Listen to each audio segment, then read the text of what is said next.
Salam sejahtera bagi kita semua, khususnya bagi Bapak, Ibu, Saudara sekalian, keluarga besar GPDI El Shaddai Magelang.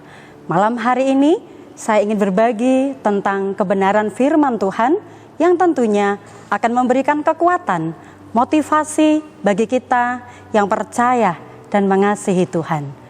Mari Bapak Ibu, kita akan sama-sama merenungkan firman Tuhan yang terdapat di dalam Matius 12 ayat 36.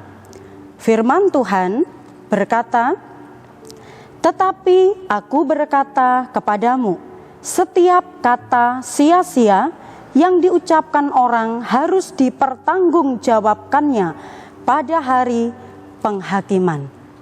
Bapak Ibu yang dikasihi oleh Tuhan, apa maksud dari firman Tuhan yang kita baca pada saat ini? Kata yang sia-sia dikatakan harus dipertanggungjawabkan pada hari penghakiman. Tuhan mengajak kita, Tuhan memberikan nasihat kepada kita sebagai orang yang tahu firman Tuhan, yang sering mendengar firman Tuhan. Hendaknya ucapan kita adalah ucapan-ucapan yang menjadi berkat, ucapan yang memberikan kekuatan, ucapan yang memberikan motivasi. Sehingga siapapun yang mendengarkan perkataan kita, mereka boleh dikuatkan, mereka boleh diberkati. Dalam situasi seperti ini, banyak manusia, hampir semua orang menjadi stres, tidak dapat mengendalikan diri, dan bisa jadi kemarahan, emosi itu cepat sekali memancing kita untuk kita mengeluarkan kata-kata yang sia-sia. Sementara firman Tuhan memberikan nasihat kepada kita bahwa kata yang sia-sia harus dipertanggungjawabkan di hadapan Tuhan. Mulut kita itu adalah harimau kita. Apa yang diucapkan dari setiap mulut kita itu akan menguasai seluruh hidup kita. Baik untuk yang mengucapkannya maupun yang mendengarkannya. Sebab itu berhati-hatilah di dalam mengucapkan kata-katamu. Masalah yang terjadi di sekitar kita ini berdampak bagi seluruh kalangan manusia. Baik itu terjadi kepada pengusaha, karyawan, orang tua, anak, guru, atau murid. Sebagai pengusaha, kemungkinan besar dengan masalah yang terjadi di hari-hari ini, mereka kemungkinan mengalami kerugian yang sangat besar. Sementara karyawan, mungkin mereka harus berhenti bekerja dan kurang untuk mendapatkan penghasilan. Sebagai orang tua, memiliki masalah dalam ekonomi keluarga. Sebagai anak, mungkin banyak kehilangan waktu untuk masa-masa bermain mereka di luar ruangan. Mereka harus diisolasi di dalam rumah. Sebagai guru, memiliki tanggung jawab yang besar kepada murid-muridnya. Karena sekalipun sekolah libur, tetapi sebagai seorang guru, mereka harus bertanggung jawab tetap masuk di sekolah, memberikan materi, memberikan pelajaran untuk dikerjakan murid-muridnya di rumah. Sebagai murid, mungkin juga memiliki kesetresan tersendiri ketika mereka harus mengerjakan banyak tugas dari sekolah untuk diselesaikan. Lalu bagaimana Bapak Ibu? Apa yang harus kita sikapi dengan situasi yang seperti ini? Kalau firman Tuhan kita belajar untuk diperdengarkan, digemakan, supaya yang lemah dikuatkan, yang mengalami ketakutan diberikan keberanian. Karena itu saatnya bagi kita yang percaya kepada Tuhan menggemakan firman itu, menyampaikan kabar kebenaran untuk mereka mengalami kekuatan di dalam Tuhan. Dengan hal-hal yang terjadi, hal-hal yang kita alami di hari-hari ini, ucapan yang sia-sia itu seringkali terdengar, seringkali mudah terucap, Kenapa? Karena banyaknya situasi, kondisi yang membuat orang-orang itu bisa mudah untuk mengucapkan kata-kata yang sia-sia. Sebagai contoh, orang tua ketika mereka harus mendampingi putra-putri mereka untuk mengerjakan tugas-tugas sekolah, mereka mengalami kesulitan. Mereka menganggap itu adalah sesuatu hal yang ternyata tidak mudah. Seperti guru mengajar, tapi orang tua harus mengerjakan. Dan mungkin dengan hal-hal yang demikian, orang tua mengeluh. Orang tua mungkin mengeluarkan kata-kata yang tidak baik. Dan sebagai guru yang memiliki tugas dan tanggung jawab yang besar kepada murid-murid, bisa jadi mereka juga bisa berkata-kata bahwa murid libur, tetapi kenapa guru tetap masuk, dan lain sebagainya. Ini adalah ucapan-ucapan yang kata firman Tuhan sia-sia, ucapan yang tidak berguna. Ini adalah kata-kata yang tidak sepatutnya kita perdengarkan.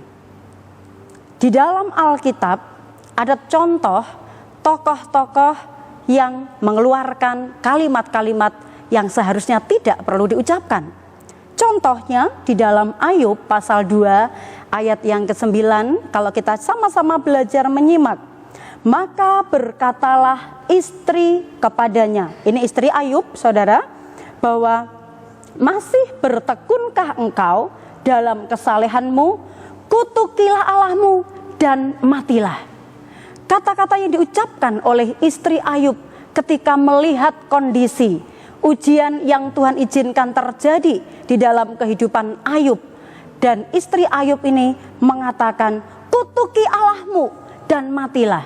Ini adalah ucapan-ucapan yang tidak sepatutnya diucapkan dari mulut kita, orang-orang yang percaya kepada Tuhan. Tetapi bagi kita yang tahu firman Tuhan, ucapan kita harus berbeda. Ucapan kita harus memberikan support, memberikan kekuatan, sehingga bagi setiap yang mendengarnya, mereka diberikan kekuatan. Amsal 12 ayat yang ke-14 bagian A dikatakan, setiap orang dikenyangkan dengan kebaikan oleh karena buah perkataannya.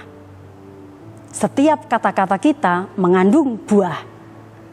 Oleh karena itu, berkata-katalah yang baik supaya berkat-berkat itu keluar dari mulut kita. Dalam Amsal 12 ayat yang ke-25, kekhawatiran dalam hati membungkukkan orang, tetapi perkataan yang baik menggembirakan dia. Apakah pilihan kita? Mau membungkukkan orang atau mengembirakan orang? Apa yang Tuhan firmankan kepada kita, kiranya ini yang harus kita gemakan, ini yang harus kita perdengarkan, yaitu ucapan-ucapan firman Tuhan yang akan memberikan kekuatan bagi kita. Lalu apa yang harus kita ucapkan? Seperti yang firman Tuhan mau di dalam kehidupan kita.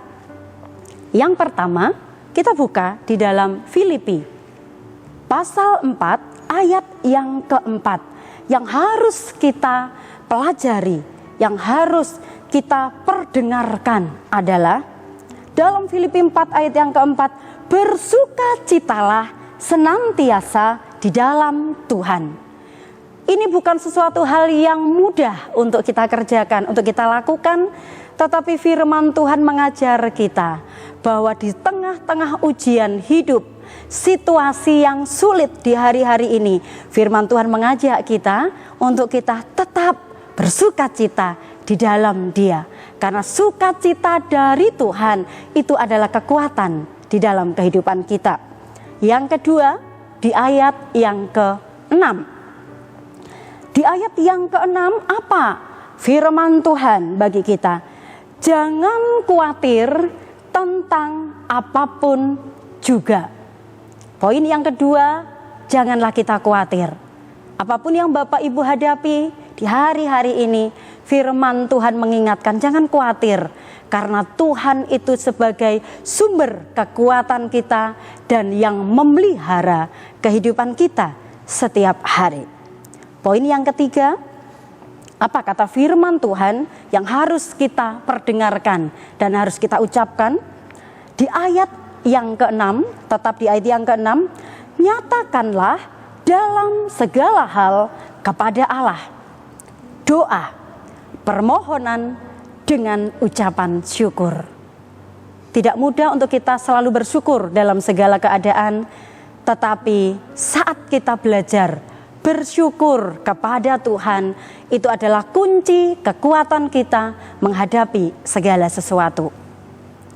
Apa hasilnya ketika kita memperdengarkan firman, bukan kata-kata umpatan, bukan kata-kata yang sia-sia, tetapi ucapan-ucapan yang kita perdengarkan adalah firman Tuhan?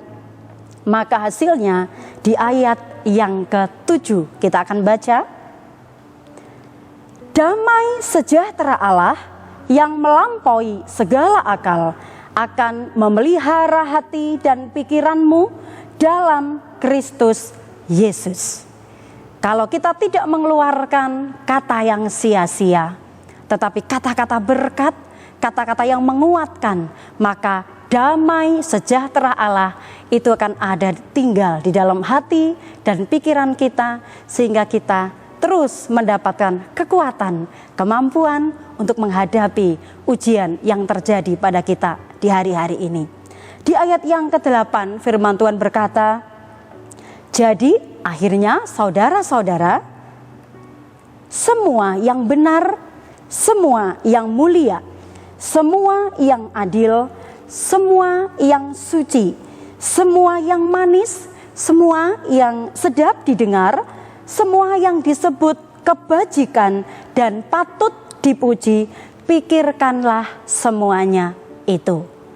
Dan biarlah firman Tuhan itu yang akan menuntun kita, menuntun Bapak Ibu Saudara sekalian, untuk kita tetap menjadi alat-alatnya Tuhan yang akan memperdengarkan firman Tuhan, yang akan menggemakan suara Allah, sehingga damai sejahtera Allah itu akan menjadi bagian kita semuanya. Ayat yang terakhir, apa yang jadi permohonan kita ketika kita supaya tidak kata sia-sia yang keluar dari mulut kita? Mazmur 141 ayat yang ketiga. Awasilah mulutku ya Tuhan, berjagalah pada pintu bibirku. Kiranya ini menjadi pelajaran, juga mengajar sekaligus mengajak kita untuk dapat mengendalikan setiap perkataan-perkataan kita, yaitu perkataan firman saja yang kiranya keluar dari mulut bibir kita. Seperti tema firman Tuhan yang sampaikan bahwa kendalikan perkataan di tengah-tengah ujian. Mari kita terus semakin maju, semakin kuat di dalam Tuhan, dan dapat mengendalikan setiap perkataan-perkataan kita. Mari kita sama-sama berdoa. Bapa yang baik, kami bersyukur setiap anugerah, kesempatan yang Engkau berikan bagi kami. Jadikan kami alat-alat kepunyaan Tuhan untuk menjadi alat-alat yang menyampaikan firman Tuhan. Melalui mulut dan lidah kami memperdengarkan suara Tuhan melalui ayat-ayat firman Tuhan. Terima kasih buat firman-Mu, mampukan kami untuk tetap dapat mengendalikan diri kami, karena firman-Mu lah yang menjadi perisai dan kekuatan bagi kami. Dalam nama Yesus kami berdoa, kiranya damai sejahtera Allah menyertai kami semua dan orang-orang yang percaya dan mengasihi Tuhan. Haleluya, puji Tuhan, amin.